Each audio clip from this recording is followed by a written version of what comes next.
السلام عليكم ورحمة الله وبركاته. ازيكم يا جماعة؟ عاملين ايه؟ يا رب تكونوا بخير. الأول مرة يشوفني اشترك في القناة ويكتب تعليق. لا، مش تكتب تعليق الا لما اقولك هتكتب التعليق في.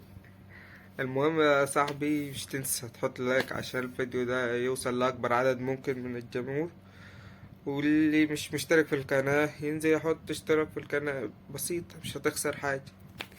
المهم بس موضوع الفيديو ده، بعد خلاص مين حسم، عرفنا مين حسم الدوري ومين هبط ومين خد مركز تالت وكل حاجة، ومين انعزل او ما انعزلش مش عارف. المهم نشوف مين اسوأ لاعب في الدوري، مش اسوأ حد في المنظومة. يعني لو اسوأ حد هو معروف السمسار واتحاد الكوسة ده. المهم اسوأ لاعب في الدوري من وجهة نظرك. انا عايزك دلوقتي اهو تنزل في الكومنتات بقى تقول لي مين من وجهة نظرك اسوأ لاعب في الدوري المصري. اسوأ لاعب من وجهة نظري بدون منازع محمد عبد المنعم، لاعب النادي الاهلي. مش بمستواه الفني، بمستواه الاخلاقي. محمد عبد المنعم لو مش لقى حد من فريق المنافس يعمل معاه مشكلة ويتخانق معاه، بيروح يشكل مع لعيبة الاهلي. يعني لو حد فكر بقى لازما في كل ماتش لازم محمد عبد المنعم، يعني عايز اقول محمد عبد الغني هو اسوأ واحد فني في العالم محمد عبد الغني. انما اسوأ لاعب سلوكيا في الدوري السنة دي محمد عبد الغني. مش عارف محمد عبد المنعم مش عارف النطرة اللي حصلت له فجأة من فيوتشر وسموحة للأهلي وبقى مدافع منتخب مصر خلته مغرور. محمد عبد المنعم اكتر لاعب مغرور في الدوري. هتقول ان انا بقول كده عشان انا زملكاوي وهو لاعب في الاهلي؟ بالعكس والله.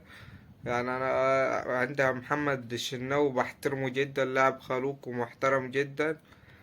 انما محمد عبد المنعم في اي ماتش، في ماتش الزمالك الاخير زيزو بيلعب ضربة جزاء، لقيته في الفط وطلع يجري على الجون. زمايله مش عجبهم الحركة اللي حصلت، بيعاتبوه. شكل مع علي معلول الكابتن بتاعه، شكل مع محمد هاني الكابتن برضو بتاعه، عمل خناقة مع ياسر إبراهيم. في حاجة غلط. في ماتش بيراميدز نهائي السوبر في الإمارات راح شكل مع محمد الشيبي وزجه وضربه.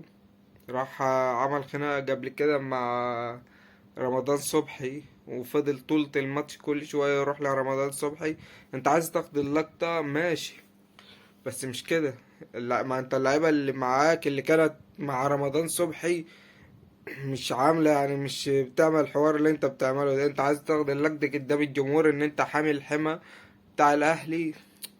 هو حرقك يعني او كده؟ يعني انت مقطع نفسك ومقطع شرايينك من الزعل على رمضان صبحي.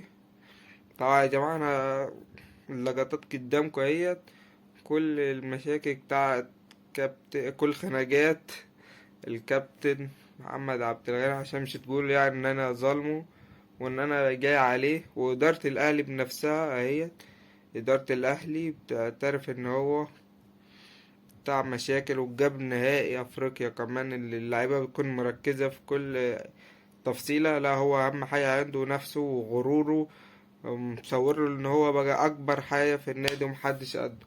لو عجبك الفيديو ده عشان مش هنطول، مش تنسى الاشتراك في القناة اللي اول مرة يشوفنا، دوس لايك واكتب لي رأيك في الكومنتات، وسلام.